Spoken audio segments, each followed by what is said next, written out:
Welcome to the Tech Connect podcast powered by PDi. This will be an ongoing series of informative information regarding technology and improvements in our industry. We'll be airing sessions the first Thursday of every month. Hello, I'm Glen Rocco with PDi Communication Systems. Welcome to Tech Connect podcast.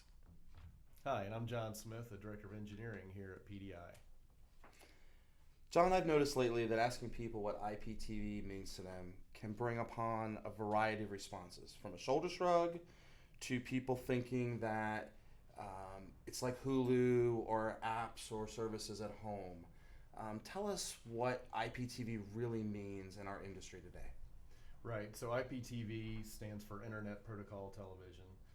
So it gives you the idea that it runs on the internet, and that's what most people think that it is. Yeah.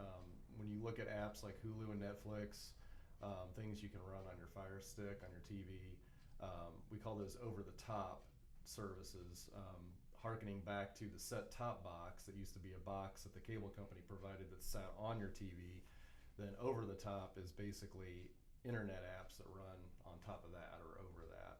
So in the hospital setting or in any kind of hospitality setting, it's really different. It's same basic technology, but whereas an over-the-top service, you look for a channel and it goes to the cloud to get that stream and aims that one channel at your device. Whereas the way we do IPTV inside a hospital, we take the traditional input that might still be satellite or cable and convert it to an IPTV technology inside the building. And then we distribute it to all the televisions so that every TV has access to all the channels all the time. And so that's different than over the top, where you're getting one stream at a time. And what's the reason for that is that it's a lot more cost effective inside the building to convert this signal in the building and then broadcast it to all the televisions. So in that way, it's a lot like coax. So it's safe to say instead of internet, it's more like the intranet. Right. Within your four walls. Right. You don't even have to connect to the internet at all. So you mentioned briefly that there was a cost savings. Are there any other benefits to a facility using IPTV? Several benefits. One of them is related to the initial infrastructure. So if you already have Cat 5 cable or Cat 6 cable running from wiring closets into the room, you may not even have to rerun cable for this. Also, it's generally a lot easier to maintain Cat cable compared with coax, which has splitters and amplifiers and taps and things that always need to be balanced and need to be kept in balance.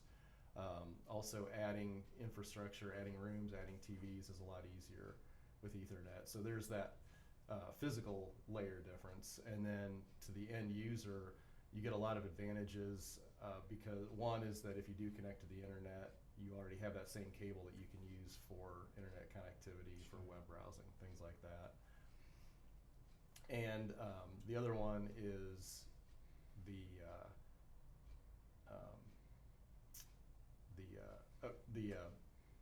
two-way connectivity that you get with Ethernet.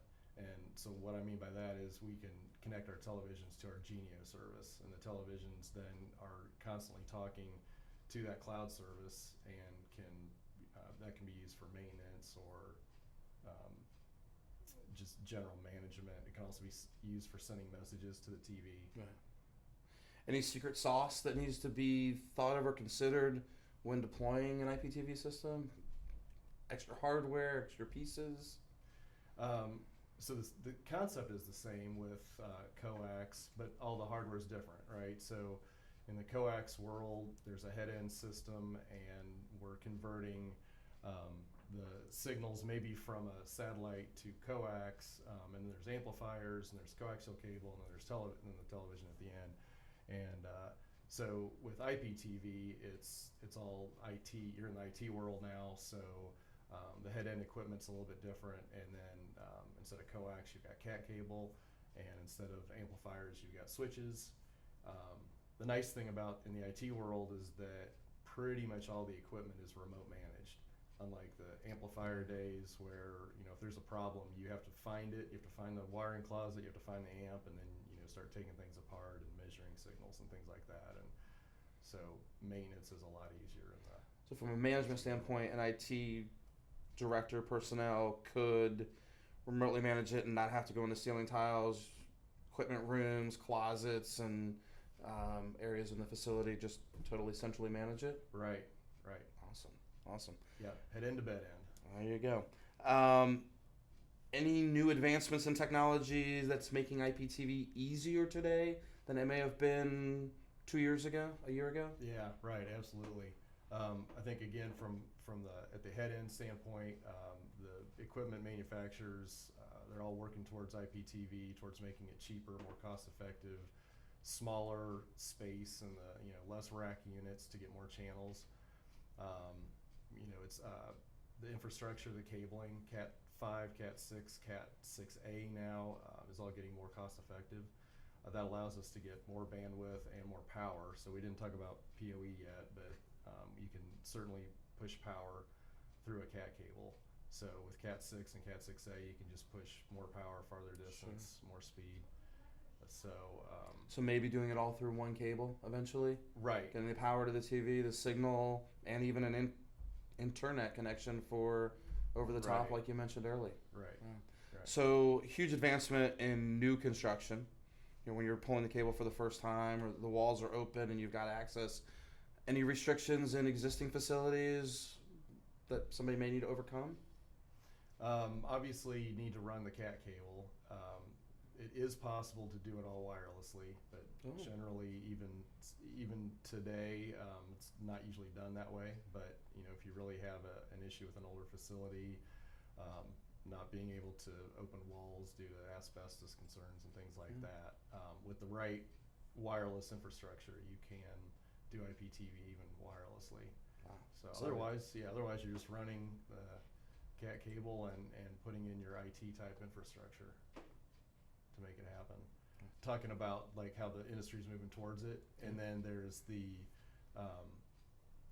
on the television side.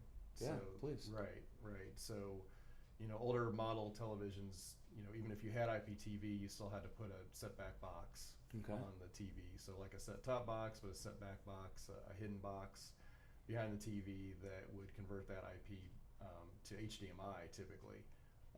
And you do see that sometimes in hotels and hospitals where they've tried to make an IPTV system work with older televisions. All current PDi TV models can play IPTV, so the player is built in, there is no set-back box, all the technology is there. Another advantage with the PDi TVs is because it's built in, we try to make it work just like traditional television, to the point where the patient can't tell the difference between RF TV and IPTV. The IP channels still have regular channel numbers like 2, 3, 4, 5. You can hit channel up, you can hit channel down. Unlike the over-the-top style services, obviously, where you have to scroll through indexes or guides. Yeah, the experience you have at home where you're bouncing between services, sounds like you can make it all centralized. And can you toggle back and forth between IPTV and maybe an antenna or a cable to make it truly seamless to the patient? Right. Yeah, absolutely. And you can make it seamless at the TV, or you can do all that in the head end, and you can convert everything to IPTV at the head end. Great. And fitting on the back of the television, plugs in, no other power outlets, no sources, no switches, everything's integrated. Right. No HDMI cables. It's the power cord to the TV plus a Cat cable. We started to talk about some of the installer just high level. There's amps, taps, splitters kind of go away, and balancing the system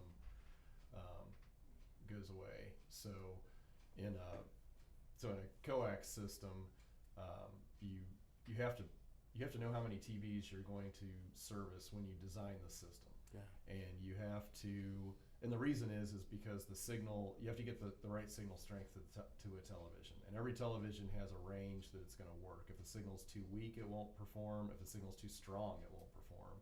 So you have to use a series of amplifiers to increase the signal at the head end, and then splitters to split the signal, and every time you use a splitter or a tap, which is like a splitter, you lose signal. So you have to know how many TVs to know how many ways to split it, and then you have to make sure that the signal at every TV is not too strong or too weak, no matter how many times you split it. So it really takes an exercise in understanding how the whole system works before you design it, and then after you deploy it, there's a lot of testing involved to make sure that you got all your calculations correct. Whereas with IPTV and Ethernet cable, you install switches in closets, you connect cat cable to them, and as long as you're under 330 feet, your work is done. There's no bouncing, there's no splitting.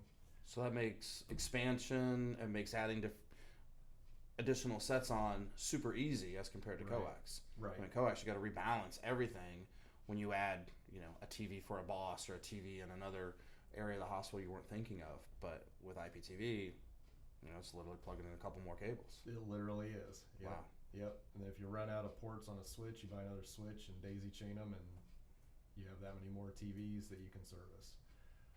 Another nice thing, the IT world has already figured out is, well, what if you want to go several floors, away, or even to an adjacent building?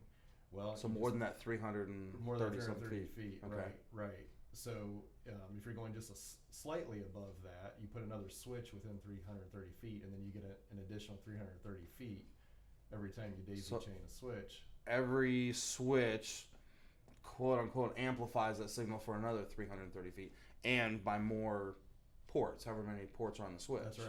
Right. Yep. Great. They're self-balancing. So if that's not good enough, then you can run fiber, and fiber is actually not very expensive in the IT world. So you can run fiber for miles and connect switches that way.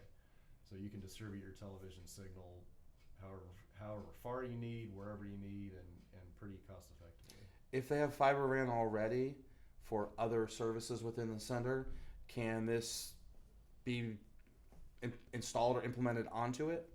Yeah, so that's the beauty of IPTV, is it uses the exact same Ethernet technology that the rest of the inter and intranets use. So you can very easily piggyback the IPTV signals on those streams on top of infrastructure that already exists. Wow, that's awesome. John, thank you. That information was extremely informative. On the flip side, are there some things that people should look out for? Maybe some pitfalls that might trip them up implementing an IPTV system that they wouldn't have considered doing a coax system? Right. So the first issue is, do you even have Ethernet cable run to a room? Absolutely. So you might already have coax, unless it's a brand new facility, you're going to have the coax for the TV signal. Yeah. So you might already have Ethernet for the business systems, for the nursing, and the IT department may not want you to run IPTV on their Ethernet cabling, even though it's already there. So you may have to run new Cat 5 or Cat 6 just out of that necessity. That's one of them. And then, thinking of the IT department, so IPTV, we think internet, we think Ethernet, computers, we think IT departments. Now, traditionally in a hospital, the people who own and maintain and purchase the television systems is maintenance, or even biomed. So you may have situations where the TV maintenance department still needs to maintain this, but do they have their own internal IT resources? Or vice versa, the IT department may want to own the television. Do they have resources to take on what amounts to another intranet? So those are things that So the ownership could totally be changing, or it could be a hybrid if the service side versus the signal side, if you will. Yeah, right. And I think every hospital is different. Thank you. It was very informative. I hope our audience appreciated it as much as I do. Thanks for joining us today. I hope you found our first episode informative. Thank you, John, for the technical aspect that you brought to it. Please join us next month as we continue our IPTV series. Thank you for joining us on Tech Connect.